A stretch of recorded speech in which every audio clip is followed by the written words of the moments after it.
All right. Hello, everyone. Welcome to the Hangout edition of Tuesday Night Live. We decided just to have a little fun, be a little more relaxed, with some really awesome, fun people.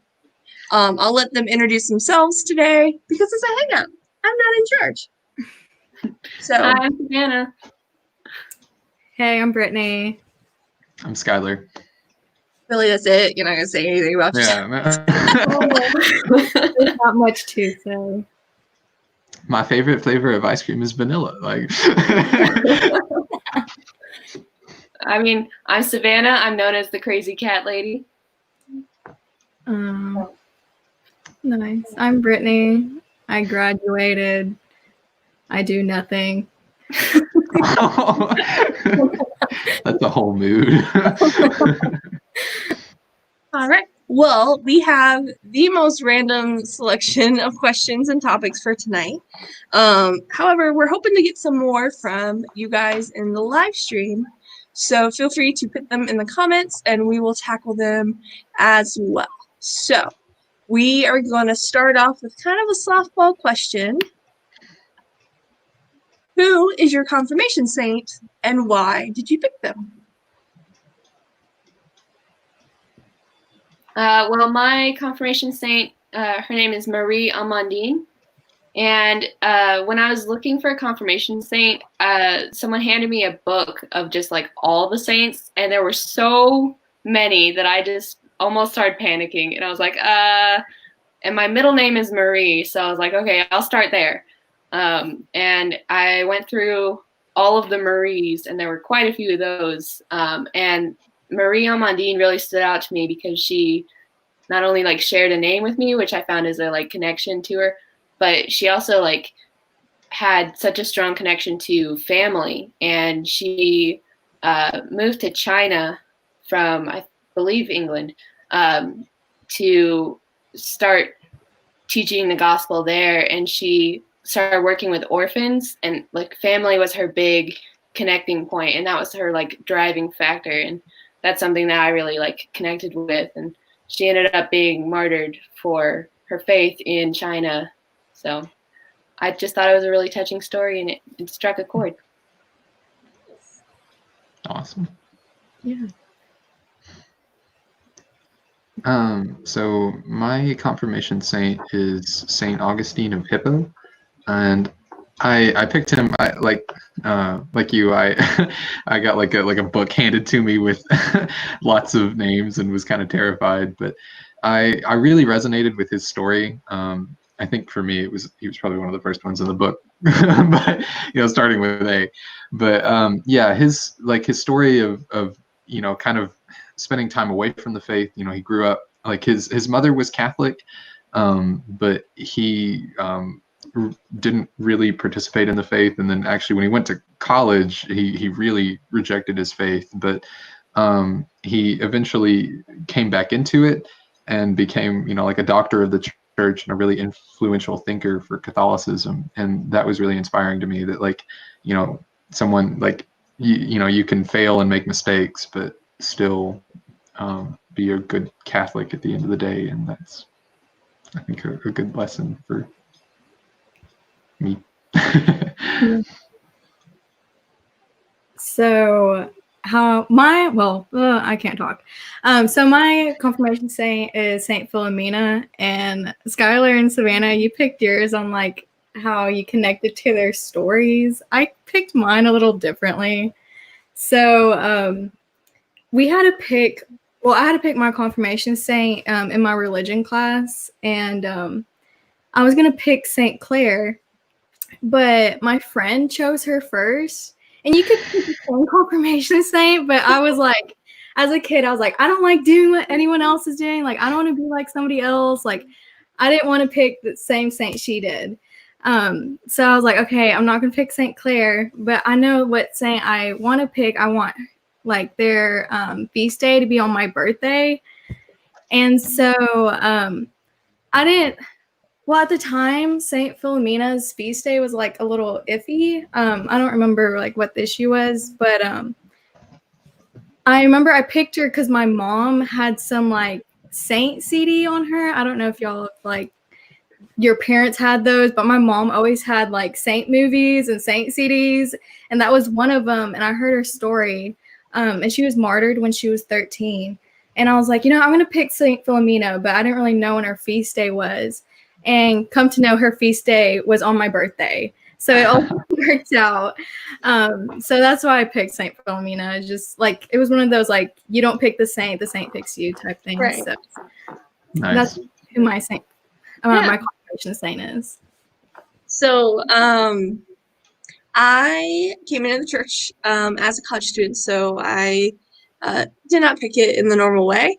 And there's a story to it, so if we get to that topic later, you'll hear that story. But I would have selected, which I still count, St. Francis Xavier. He was one of the first 7 Jesuits. His BFF was St. Ignatius, which as I grew in my faith, that like St. Ignatius and me are like buds. And so everyone's like, why didn't you pick him? And it's because I didn't know as much about him as I do now.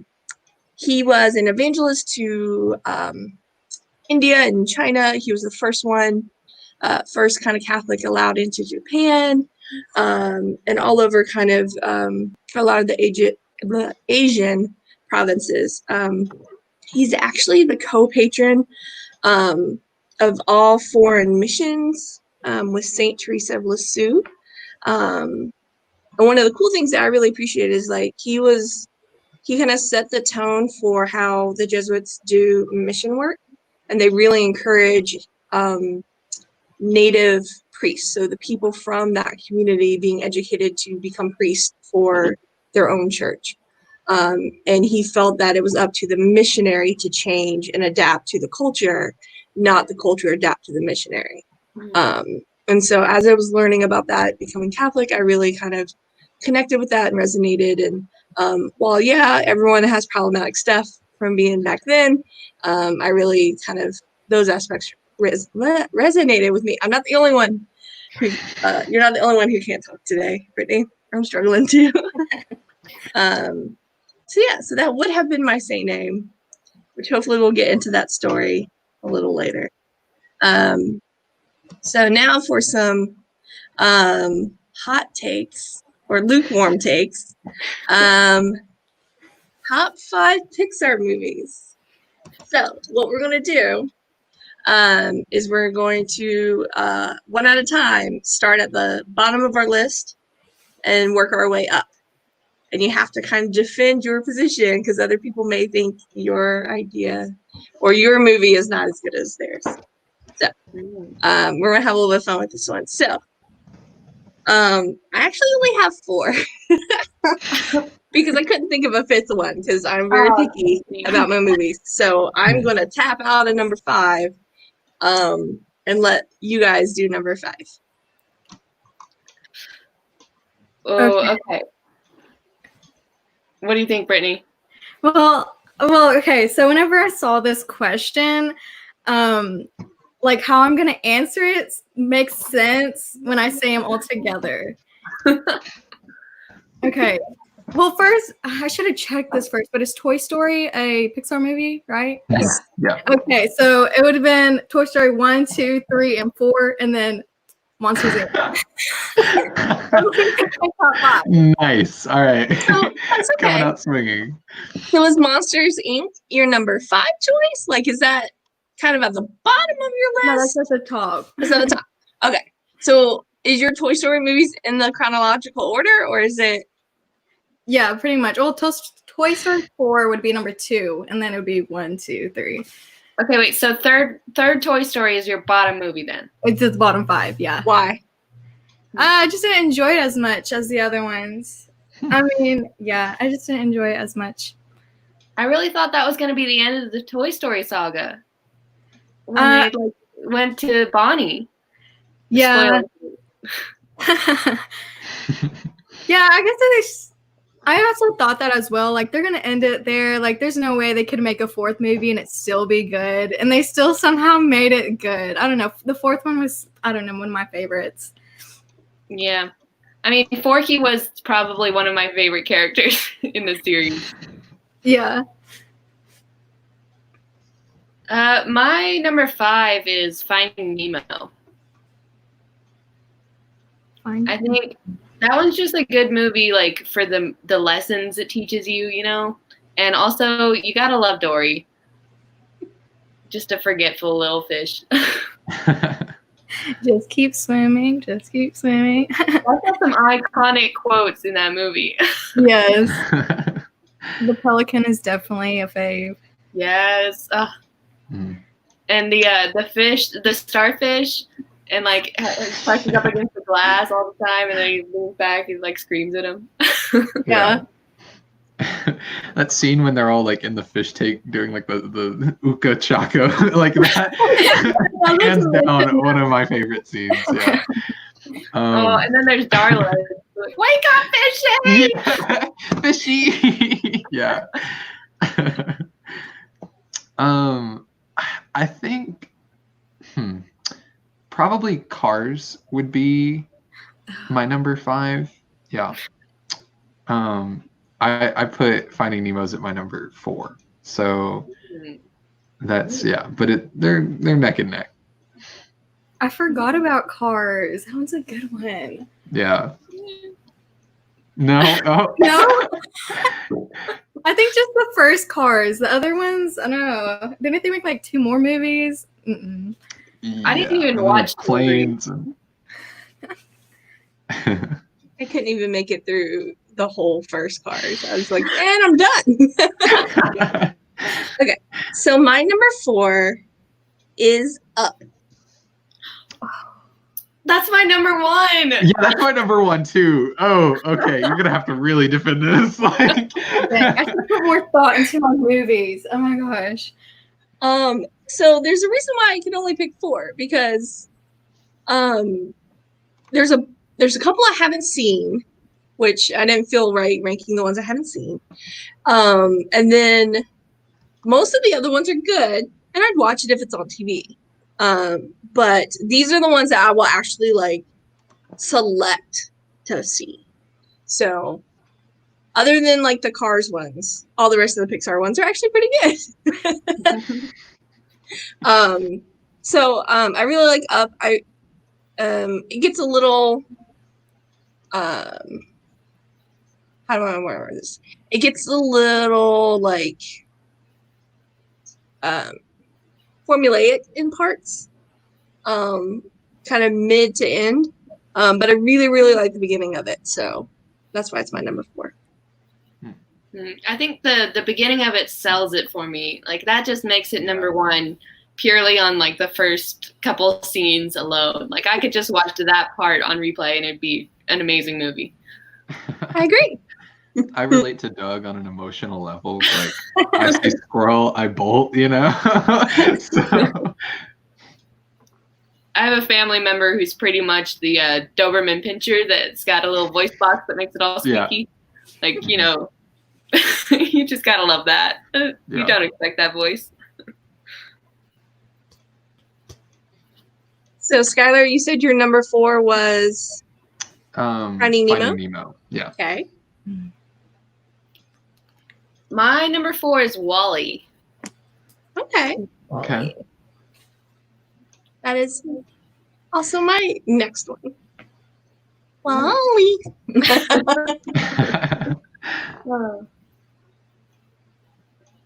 Brittany, what's yours?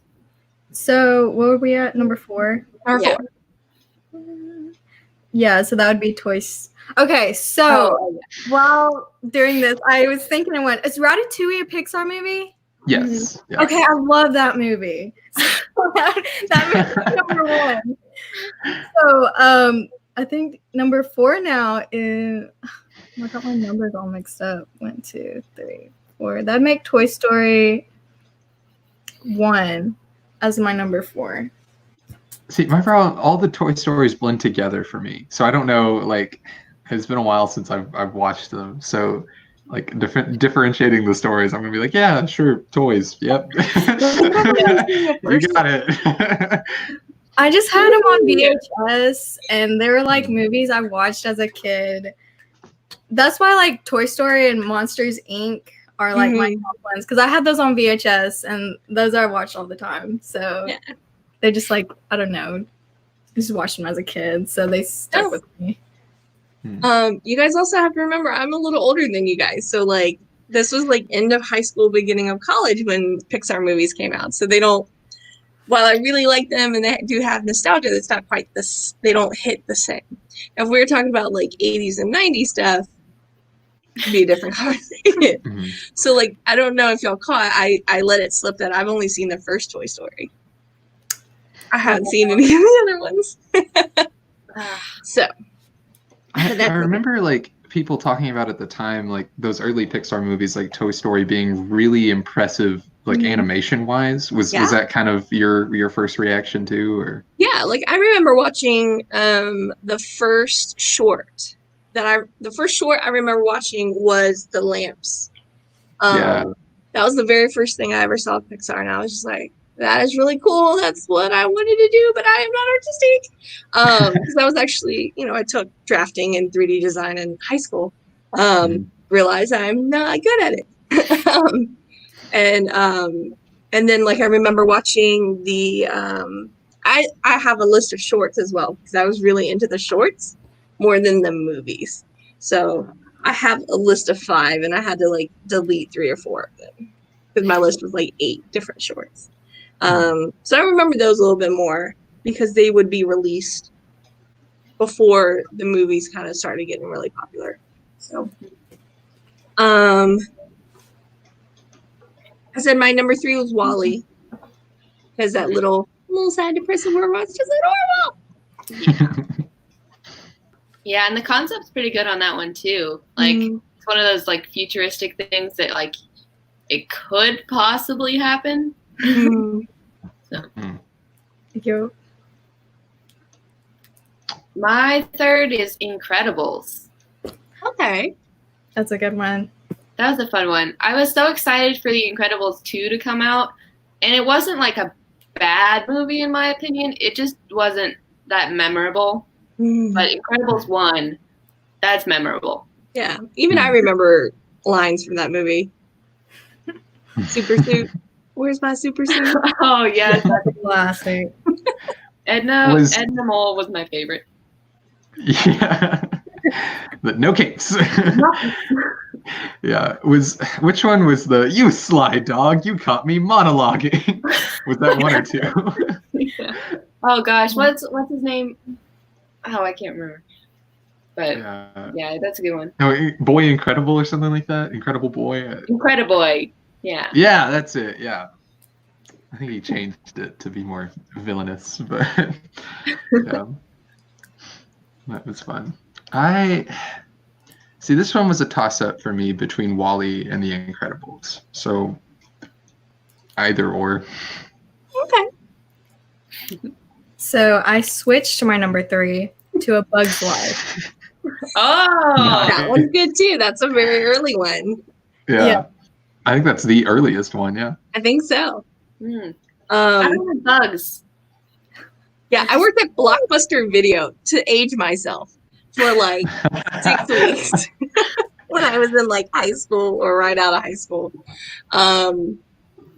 And that movie, I think, came to VHS while I was there. And that was like one of the first things like I got as like my employee free video was I watched Bug's Life. And it was okay, but it was still really cool. So I just aged myself. So my number 2 is Brave. I really kind of appreciated having a female-centered story that wasn't she needed to be rescued. So I appreciated that. So that was, and I was like a full legit grown up when that came out. Totally, may have had to be like scratching the eye in a couple of places. But yeah, so I really like that one. That's my number 2. Yeah. I consider that kind of a Disney movie. Like, I know it's Pixar, but at the same time, it's like half Disney, half Pixar in my mind. Yeah, I can see that. Yeah, I like Brave for similar reasons. I thought the story was really good, and it had a really good message that it carried. I also loved like the animation in it. I mean, the scenery was like beautiful. And there's like, I don't know if y'all know like the Pixar trend of putting like what's the word, like references to the upcoming movies in the previous films. Mhm. So they managed to do that in Brave in really creative ways. I don't remember all of them, but I know there's like a van that's carved out of wood in the back of the I think it's the witch's shop. Like that, I thought that was really funny. And there's just lots of little things in there. Also That's lots of so quotable cool. memes. So Yeah, 10 out of 10. Yeah, and the voice actor who plays the dad is like one of my favorite actors. And he's hilarious. Yeah. Colin Ferguson. Isn't it the guy from Grey's Anatomy? Like the Scottish guy? No, or is he to play a different character? Who plays the I've dad? never seen Grey's Anatomy. So we're just spilling all sorts of hot takes on this one. No, he is a British, he's Irish Scottish. But he did a late night show for a long time. I think it was like the Late Late Show. And so he's like the resident Scottish person in most things. But he's really hilarious. So I pretty much anything he's in, I watch. So yeah. So what's y'all's number 2? My 2 is kind of a hot take. Go for it. Monsters University. Ooh. Mine is Monsters Inc. So why love the Monsters, sequel and not the original? Yeah, so Monsters University, like it's got a lot of little cameos from the comedic actors, like Bill Hader's got a line in it, and some other like big name comedians. And I think like now that I'm old enough to recognize that, like I love those little like nuggets. But there's a slug character in Monsters University, and he makes me laugh so hard every time he's on screen. He's just trying to get to his class, and he can't move.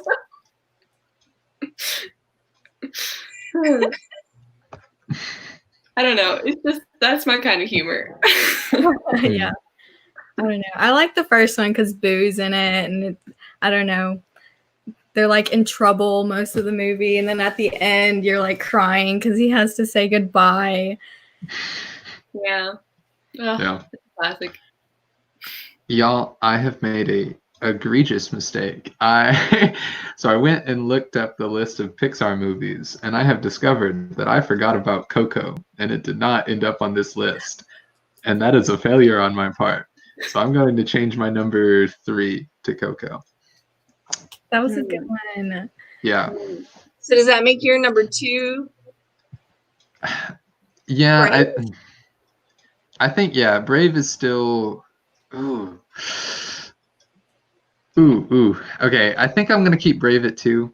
Up is still number 1, and then I will demote Wall-E down to 4 and keep Finding Nemo at 5. Okay. Okay.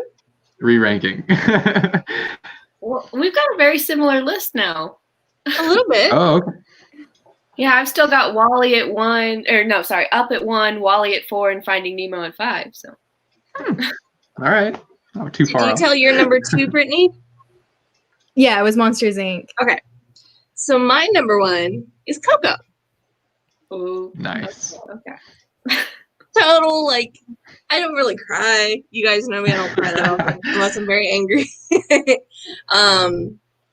But that I like full on wept various times during that movie, and I was home alone. And so, and I've since watched it again and still cry the same amount, and I know it's coming. But yeah, it's just a beautiful. Like I like the art in it, obviously.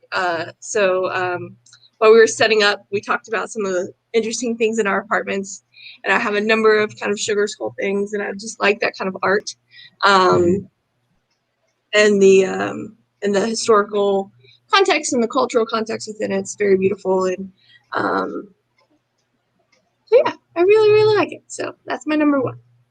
Yeah. Okay. Talking about like the set design earlier with Brave, I mean, Brave is still great, but Coco just blew that out of the Mhm. water in terms of like design and animation. Like, oh my gosh, Yeah. it's such a beautiful movie. Hmm. Yeah, Well, I forgot about Coco too, and I can't fit it into my list though Yeah. because I love all of those movies so much. Yeah. I was gonna say my dad loved that movie so much. He like played it for a week. Like every single day he like played that movie. He loved it. And I guess I got tired of it, so it didn't end up on my list. But Yeah, I can see that. it's still good. Like it's good, but it just is not on my list. And so you, Savannah and Skylar have already talked about their number ones. So lightning round. Do you guys have any of the shorts that you really, really liked? And they don't have to be in particular order. I'm just a nerd. I wrote it down because it was my idea. So Okay, there's a short called like Lava, and it's about two volcanoes. Is that Disney or Pixar? Do you guys no, know it's the one? Pixar. Okay, that one is top of the list, no questions asked. Like when I get sad, I have a friend who's got a ukulele, and I just have her play that song for me on the ukulele. It gives me lots of like Moana vibes. Yes. Oh, but that song is so cute, and like even if you don't have like the short to go along with it, it just is good on its own, and then the short makes it just 10 times better. Yeah. I really liked Bao. It's the most recent one with the little dumplings. Oh, I see that one. Oh yeah. Yeah. Okay, yeah, that's fair. I actually have a list of 5 shorts I really like. So I have Bao. I have La Luna, where they, I think it's a take on like Little Prince or something, because they like go and harvest stars or something. It's been a while since I've seen it, but I saw the name and I was like, that's the one I really like. And it's like grandpa, dad, and son, and so they're like each generation is teaching the next. It's really pretty. Presto, with the magician and the bunny, and the bunny doesn't cooperate. Gene's Game, which is the old guy playing chess. Yes. Very, very early one. These are some deep cuts. And then the one with the snow globe. I was gonna mention that one. I just didn't know what the name was. The little snow. I don't remember the name, but I remember the snow globe. Yeah. He's like, I'm free, and then he ends up in another, like, yeah. That was my favorite.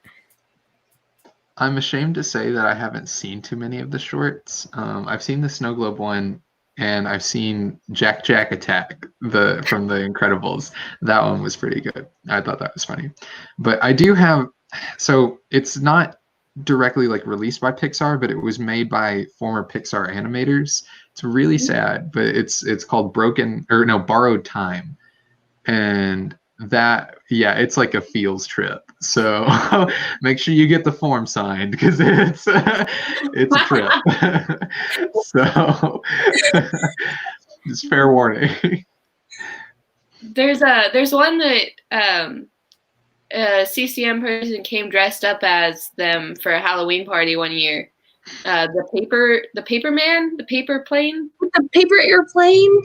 Yeah. I like that one. I do like that one. I don't think it's Pixar, but I really like that one. And then there's one with the guy who like walks through town and like doesn't help anybody, and he's kind of ornery, but then like he starts helping people and like people start being nice to him. I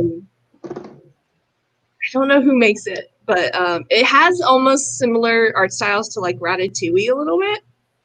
But again, that might be a Disney one and not a Pixar one. But anyways, so now that we've thoroughly gone down that rabbit hole, let's see what let me wake up my mouse. Our next question is, so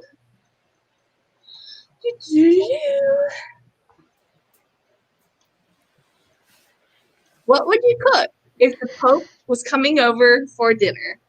And this is thanks to the beautiful mind of Alexis Smith for giving us this question. So I'm just gonna say the same thing I said earlier. When I read this question, I was like, there's no way I'm cooking because I burn everything I cook, so I'm catering. What would you cater? I don't know. Tacos, Mexican food.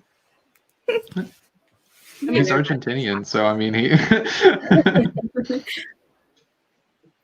I was thinking about this, and I wouldn't want to go with anything Italian because he probably gets that a lot. But that's like what I like to cook. So I'd probably go with like my second best dish, which is chicken cordon bleu, because I can make a mean chicken cordon bleu.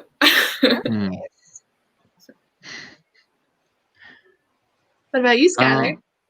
So all the things that I actually like cook are like breakfast foods. So I don't know if he likes French toast or not, but yeah, sure. It's like the best thing ever.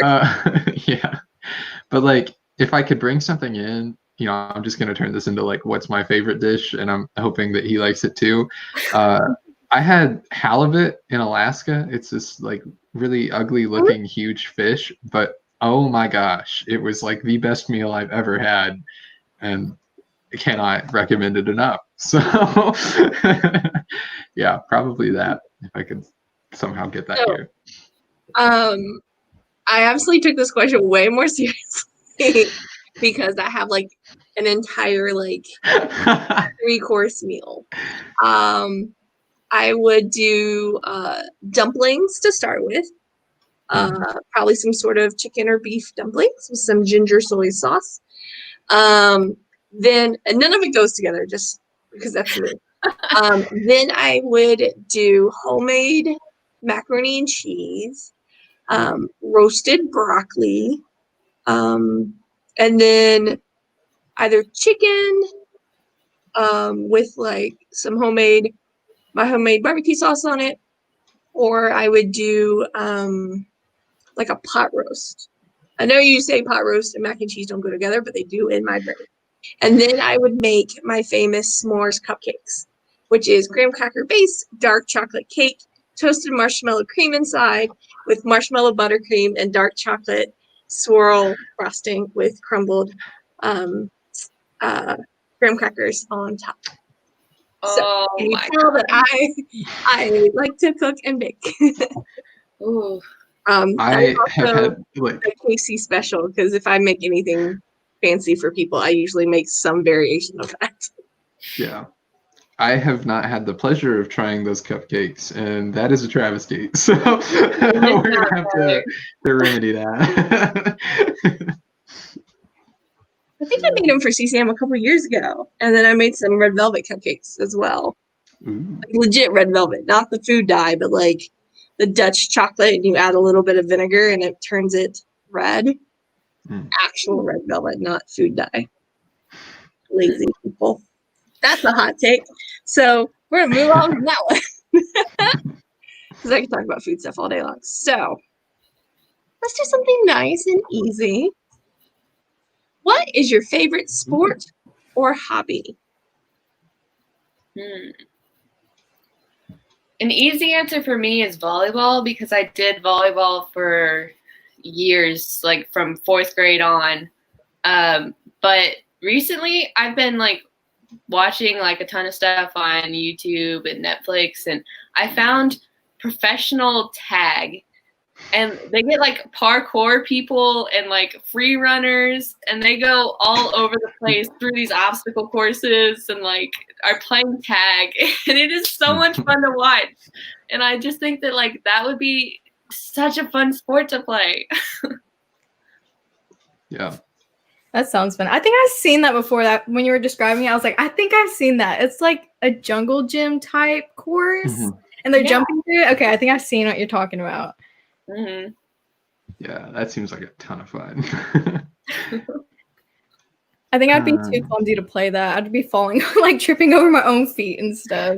Yeah, even just some pretty nasty hits on each other, like running full speed and diving for each other. Yeah.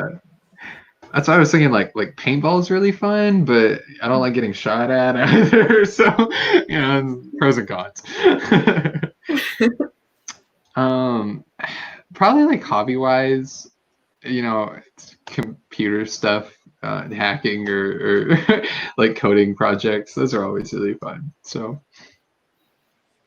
Coding project sounds much more nicer than hacking or Yeah. TCM podcast.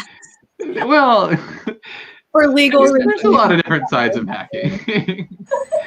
Skylar, have you ever done a hackathon? I have, yes. My brother is UCA. good at computer programming, and he's done some of those, and they look like fun. So he's done like the coding hackathons or the cybersecurity coding, hackathons. Okay, yeah. I haven't done a coding hackathon yet, and I really want to, but I have done a few cybersecurity hackathons, and those are really fun. And they're very ingenuitive solutions to some of the challenge they propose. There's at the last one I went to, short tangent, but this cracks me up. So they had like one of the challenges was they set up like an actual like office setting, and you were supposed to like test the security of this fake office. And all of the teams that did it did pretty well. I mean, it was like a really hard challenge. So not a lot of people actually ended up finishing it all the way, but they did it well. There was one team that I don't know what happened. I wasn't watching, but they like physically broke the computer. Like there was a hammer involved. I don't know what went down. But they were reprimanded for that. I mean, I guess that's one way to keep people from using the computer. I guess. Usually. Yeah, I mean, My cybersecurity system is to just drop a hammer on the computer. Right, yeah. I mean, you don't need cybersecurity if you don't have a computer. So there we go. Problem solved, yeah. But yeah, that was pretty interesting. What about you, Miss Brittany? So my favorite sport, of course, is soccer. But since I haven't been able to play that lately, since I tore my ACL, my favorite hobby are jigsaw puzzles. I love jigsaw puzzles, and I'll get the like dollar ones at Dollar Tree or whatever, and they're like 500 pieces. And so I love doing jigsaw puzzles. Nice. So you guys probably already know the one I'm going to say. It's roller derby. But pretty much anything that gets me on skates is pretty awesome. But since I haven't been able to do that a lot lately because the Rona happening, I've been trying to paint again. I'm not very good at it, but I like it. And I've gotten back into playing video games a lot. So I'm a huge gamer. So Nice. yeah. And we're going to leave that there and not talk about what games that we play. So the next question, which if anybody in the live chat has a really cool topic or like who would win in a fight, a bear or a shark type thing, drop it in the live chat and we will talk about it. So I'm trying to find the one that I want to I feel like the yep. is very dependent Is on it where not in they are fighting. So, what is the funniest thing that has happened to you at Mass?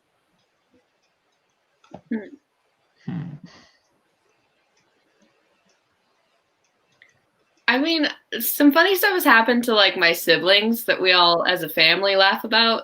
But for me personally, I think like it's gonna be something dumb, like saying thank you when receiving communion instead of amen. And it's like you go up and you're like, thank you, amen.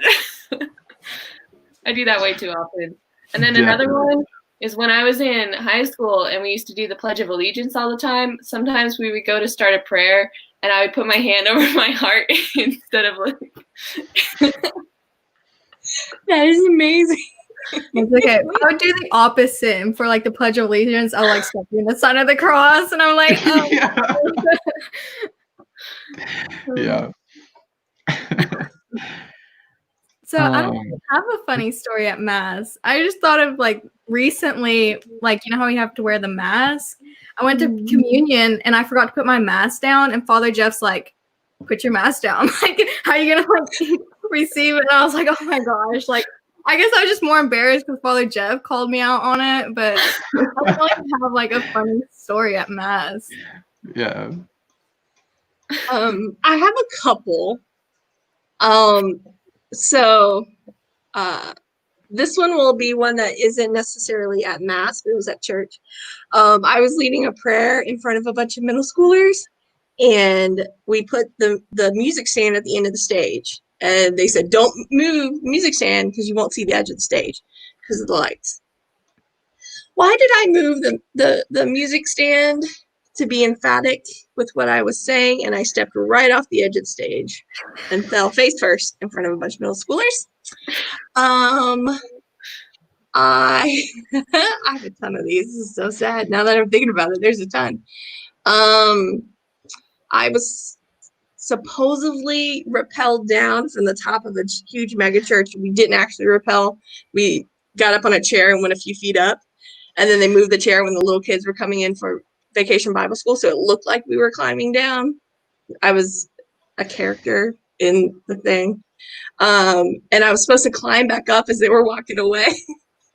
I had no upper body strength, so I literally just kind of jumped, looked back, and they're just like, and they all kind of stopped and look at me. And I'm like, yeah, I can't do it.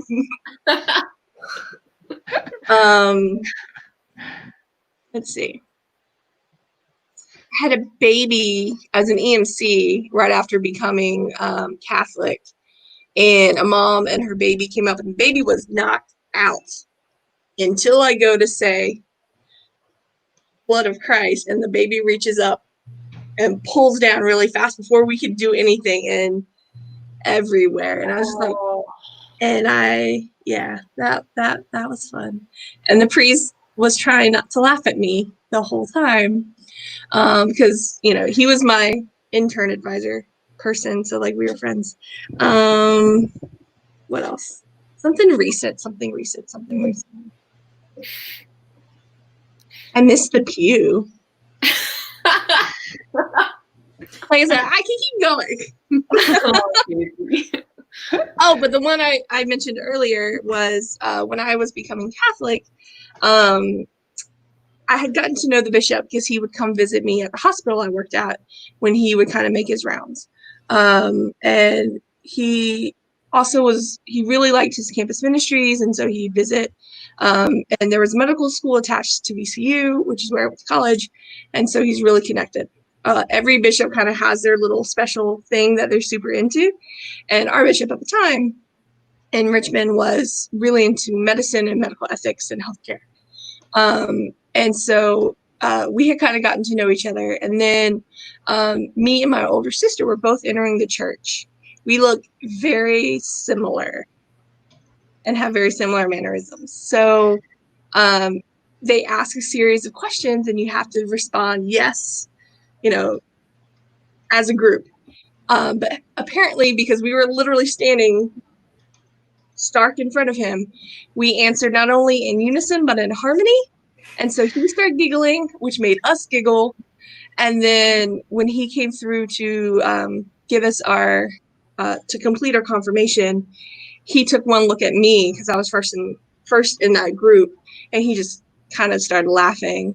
And I was trying not to laugh because the first thing my campus minister said was like, do not laugh when you're up there. And he's like, and the second thing is like, do not crinkle your nose when you take communion. I was like, fine. And so I had professors who came and watched me enter the church, and they said they could see my shoulders bouncing up and down because I was trying so hard not to crack up laughing, which in turn got my sister doing it. So like we were doing the same thing and we looked almost identical. And so he forgot to ask us our confirmation names because he was laughing at us. So that's why I don't have a confirmation name.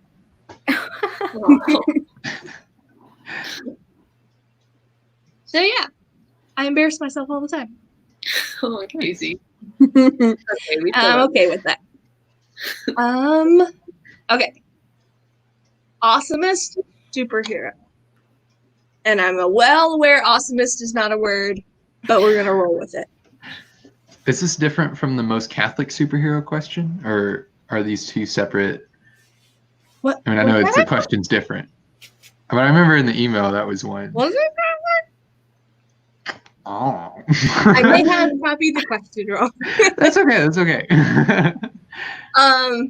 But we can start with awesomest and then move to kind of who we think would be the most Catholic superhero. Well, okay, mine's actually kind of both. Okay. So Daredevil. I don't know. Okay. Yeah. Know about. Because he's literally Catholic. Okay. He's Catholic, literally yeah. Catholic.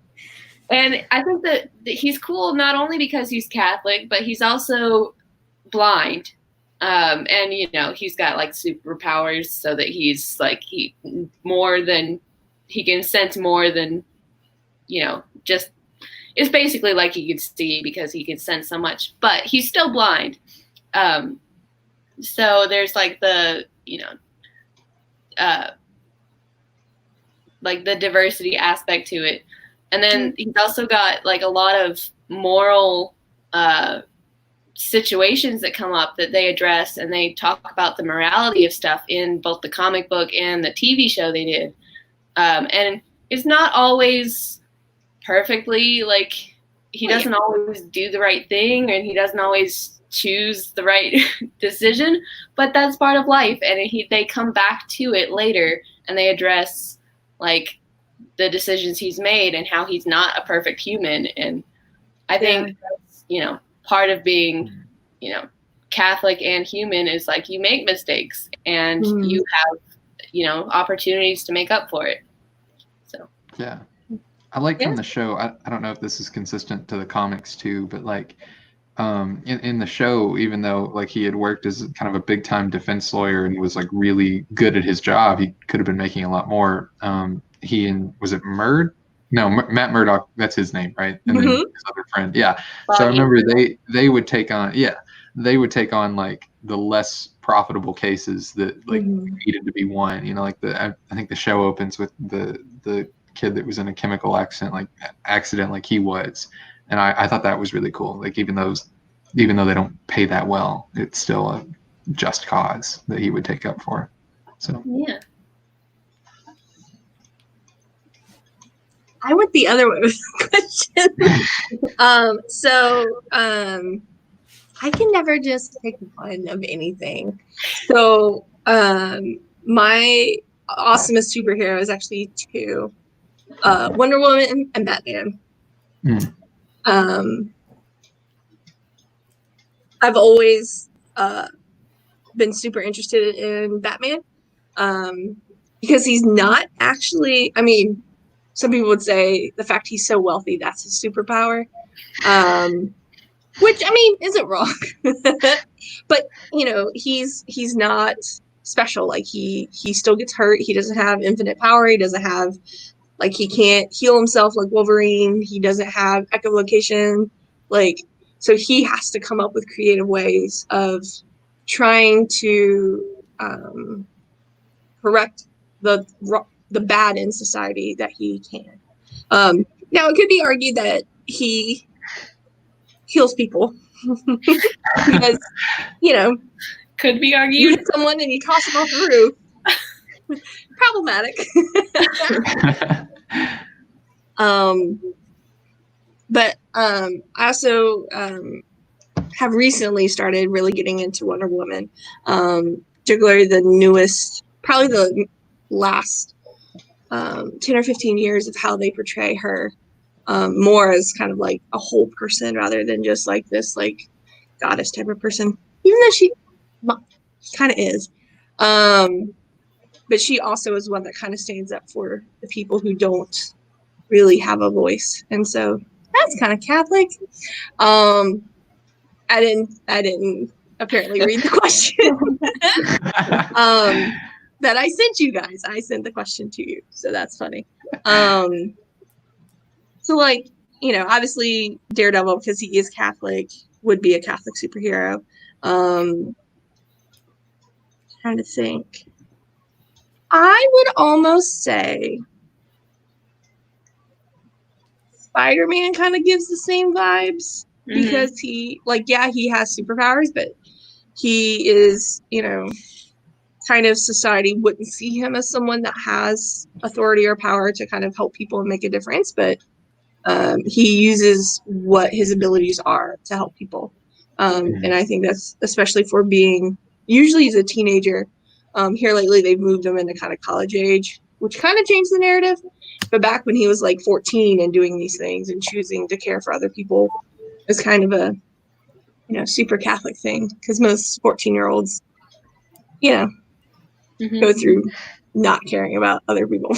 There's also like the the idea of him that he's so protective of life. Like a lot of the superheroes you see, especially in Marvel, like the whole movie of Civil War was about how, you know, there's the superheroes that are doing good, but they accidentally hurt other people in the process. But like ultimately they did good, versus heroes that are like, okay, we need to stop and look at what we're doing and make sure that we're actually helping everyone, like, and not harming people in the process. And that's kind of the way that Spider-Man goes. It's like everything he does, he has to save everybody, or he's lost.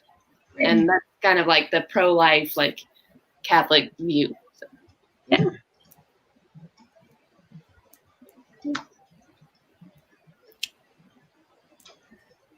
If we're just going awesomest superhero or like favorite superhero, I have to say Aquaman. This is a controversial opinion. I know a lot of people do not like Aquaman, but I stand him. He is my favorite. I mean, yeah. Have you seen Jason have Momoa? Too. I was gonna ask which version of Aquaman, because if Yeah. it's like the Saturday morning cartoon type, where literally all he can do is talk to sea animals, that one. I mean, I still like him too. Like they are both my favorite. I like that he can talk to fish. That's cool, and he's like environmentally focused. You know, all about saving the planet. So There we go. I'm all for him, man. Yeah. Yeah. Okay. I'm also gonna date myself here. Captain Planet would also fall in that category. Yes. Okay. I was gonna say him. I'm not sure if anyone else is gonna know who he was, but I have no idea who I that was is. trying to for Captain Planet. I was like late elementary, middle school, maybe. Yeah, totally remember Captain Planet quite vividly. Yeah. So, what 3 books other than the Bible would you want on a deserted island? I'm pretty sure I spelled deserted right. When you sent this question, I guess I just didn't read the other than the Bible part. Oh, so- I added that when I wrote it today because I was like typing up. I was like, every one of them is gonna have the Bible on there, and yeah, definitely number 1 on my list was the Bible. And it was the only one on my list because I couldn't think of any other ones. I just assume obviously we all would want to take a Bible, right? Yeah. Yeah. Well, okay, you didn't state the rules. So my number 1 was a survival guide, and then number 2 was the Bible. Well, and then number 3 was Harry Potter, the first one, because I want something to just waste time for however long I'm on this island for. Okay. And I can reread that book as many times as possible. So then if you were to add one more, what would it be? Oh, that's hard.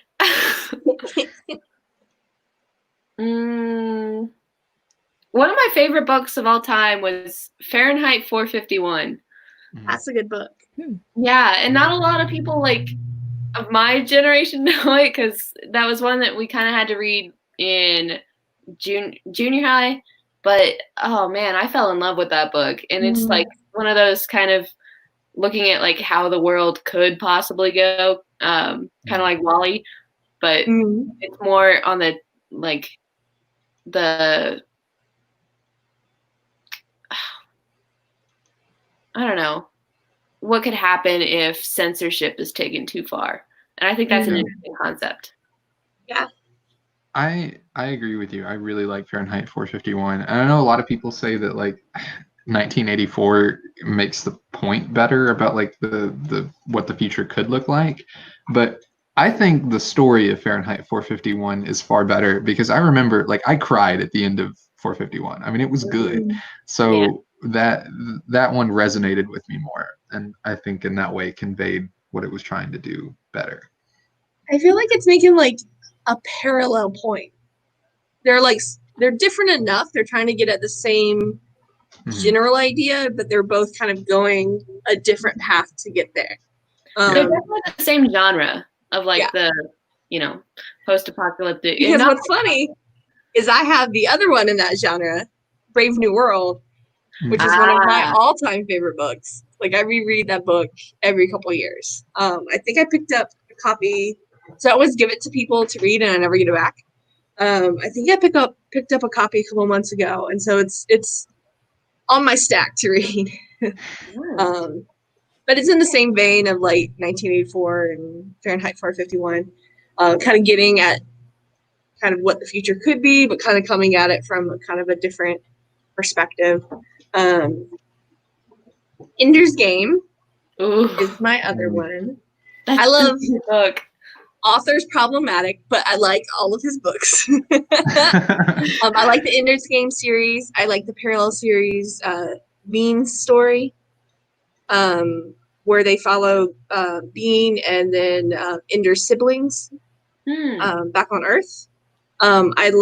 He has a series of stories called Homecoming that I really like. I like a large portion of his books, come to think of it, now that I'm like listing them off. And then my third one, I kept crossing out different ones and putting other ones because I'm like, do I want to sound really smart? Do I want to sound? But honestly, it would be the first book of Wheel of Time. I've yet to finish the series. I know what happens because I'm never actually going to finish that series because each book is like 500, 600, 700 pages long, and there's like 13 of them, 15 of them, like a crazy amount. So those would be my three. Yeah. I mean, now that you're not trying to keep up with the series as it comes out, like now that the whole series is out, you could just sit down and do it, like read the whole series. That's what I tried to do a couple years ago, and I've gotten stuck at book 8. Yeah, it does take a kind of like slow down. It follows the whole series arc follows the like kind of arc of each book where, you know, it has a slow down point and then picks up right at the end. Yeah. But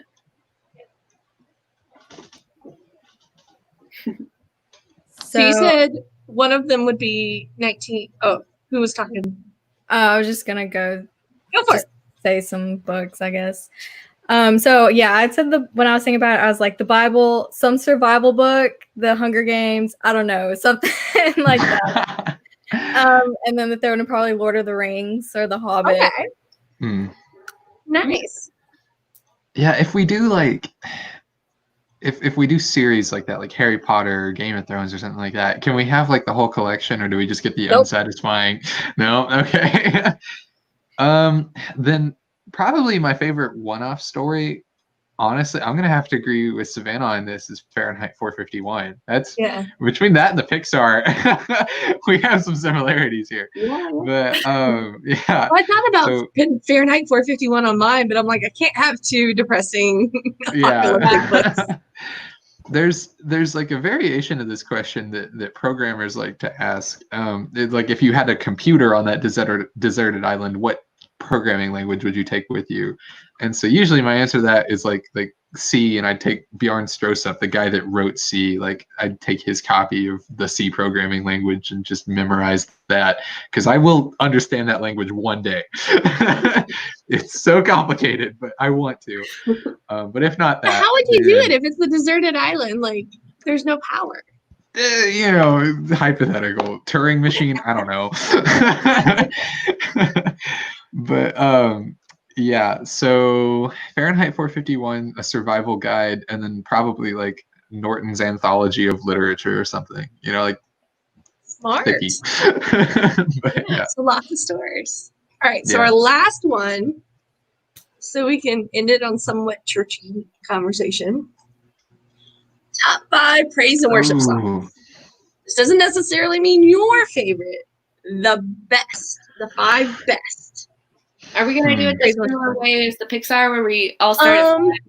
We can just kind of bounce around however you guys want to do it. Okay. My top one is I Can Only Imagine. Okay. Yeah.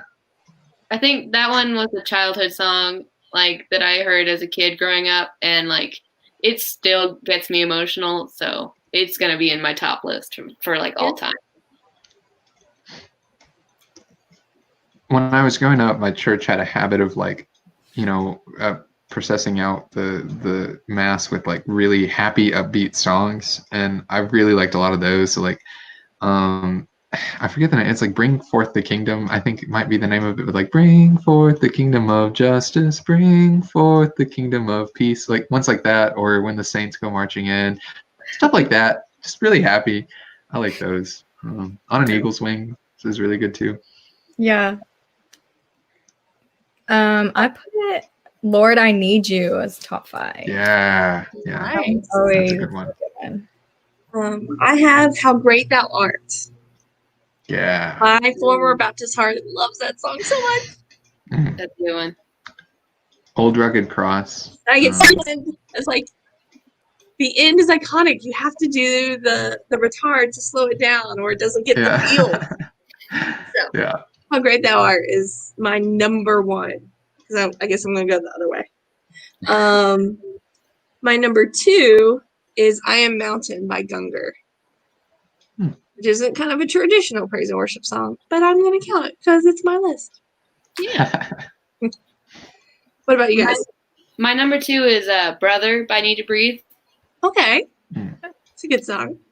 Yeah. Yeah. I put "Holy Spirit." I like that one. Yeah. Amazing Grace is definitely on my list somewhere. I don't know where exactly, but Any particular version or all versions? not particularly. I did one. We like sang one in middle school that was like to the tune of Gilligan's Isle. That one sticks in my head, so it's a good one. It works though. As soon as we turn off the live, you are doing that for me because I can't even imagine what that sounds like. Sounds good. I will be nice and I'll make you do it on the live stream. So my number 3 is "Surrounded, Fight My Battles" by Upper Room.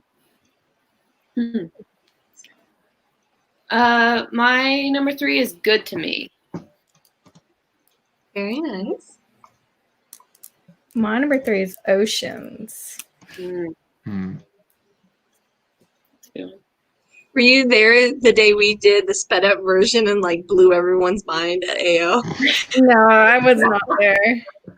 It's so good that you should look it up. It's like on their campfire CD or something. So every so often they take their songs and kind of reimagine them as like playing them around a campfire. And so they took "Oceans" and they kind of sped it up with a slight kind of like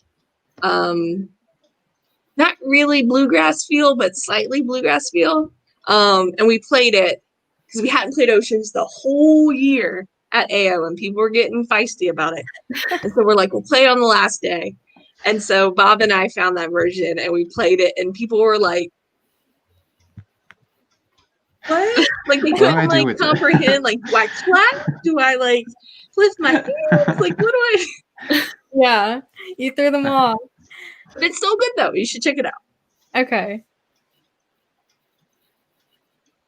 What about you, Skylar? You're number 3. Ooh, probably "Holy Spirit." Okay. That one's really good. Yeah. My number 4 is "Captain." I know there's some people who will watch this later and be like, why didn't you say Nineveh? Because I tend to suggest Captain and Nineveh all the time, but I like Captain better than Nineveh. Fair. My 4 is "The Lion and the Lamb." Nice. It's just a fun one.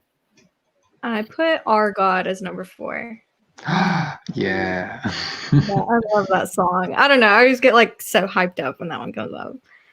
What about you, Skylar?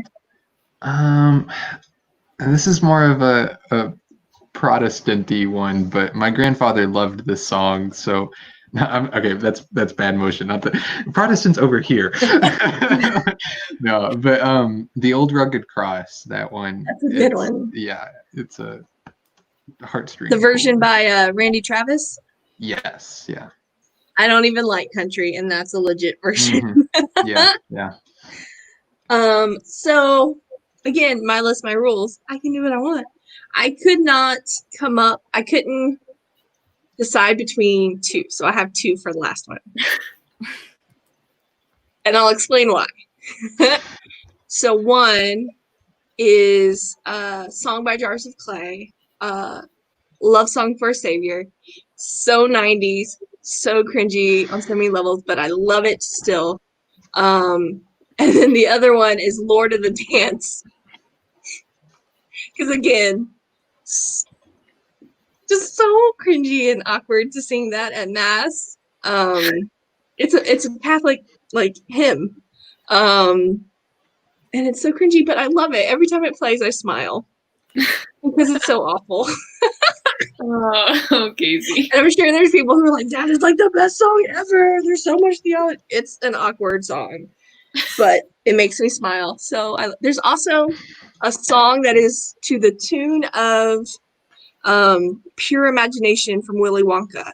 And for the life of me, I cannot remember the name of it, but we sang it for Mass when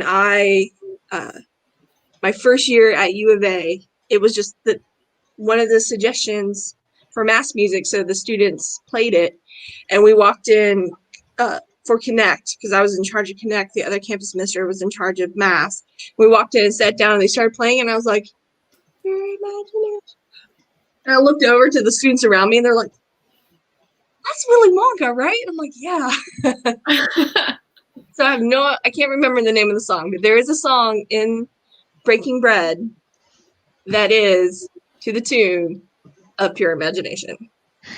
Bonus thing. I'll have to Google it. My number 5 is Love Song for a Savior by Jars of Clay and Lord of the Dance, because they're both super cringy, but I love them and they make me happy.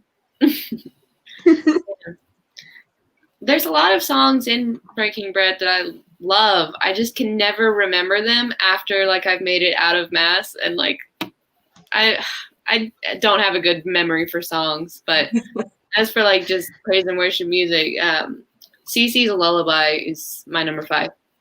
Yes. That's a good one. Yeah, I like that one too. My number 1 is Rescue by Lauren Daigle. That's a good one too. I heard it during a women's retreat, and I was like, that's so good. So. Probably Our God. Honestly, you reminded me of that one. I'm like, I grew up with that song. Absolutely loved it every time it came on. So I'm gonna go with that. Nice. All right. Well, I think that is time. We went a few minutes over, but we had to justify our praise and worship songs. I mean, for reals. So, Naturally, yeah. Thank you guys so much for joining us on the live stream. Next week, we will be talking about how to build your Catholic library. So if you're looking for some really great books or some good discussion on maybe books you like, come back for that. And otherwise, have a great week, and we'll see you next week. Bye. Bye.